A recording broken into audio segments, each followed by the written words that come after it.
L'avellana, un conte d'Eric Batut. Un ratolí es troba una avellana molt formosa i grossa i diu, la trencaré i la menjaré. I el ratolinet va començar a botar i botar i botar i botar damunt de l'avellana. Però l'avellana no es va trencar. Tortuga, pots ajudar-me? Va dir el ratolinet. I la tortuga li va dir, i tant! Així que la tortuga i el ratolinet es van posar a botar, a botar, a botar i botar damunt de l'avellana. Però l'avellana no es va trencar. Va venir un conill, que també els va intentar ajudar. Així que el conill, la tortuga i el ratolí es van posar a botar, a botar, a botar i botar damunt de l'avellana, però l'avellana no es va trencar. Ei, zebra, ens pots ajudar? Oh, i tant! Volem trencar l'avellana.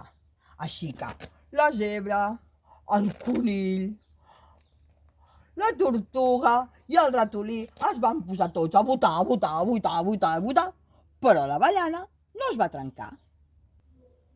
Ei, lleó, ens pots ajudar a trencar l'avellana? I tant, va dir el lleó. Així que el lleó, la zebra, el conill, la tortuga i el ratolí van començar a botar, a botar, a botar i botar, però l'avellana no es va trencar. Va arribar un elefant, que també es va apuntar. Elefant, ens ajudes a trencar l'avellana? Som-hi!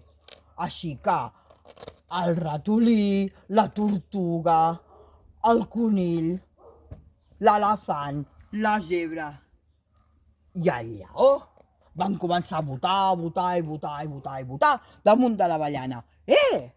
L'avellana s'ha mogut! Es deu haver trencat!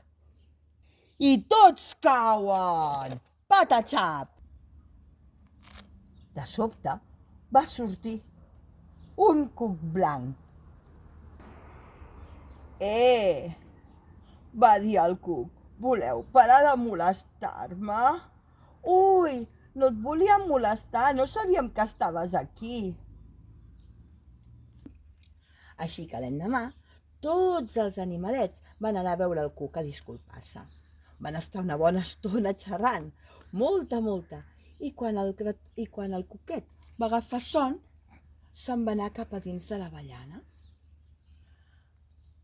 Va tancar la porteta i tots els animalets van marxar sense fer soroll. I el cuquet es va quedar dormint 3 dies i 3 nits. I conte contat, conte acabat.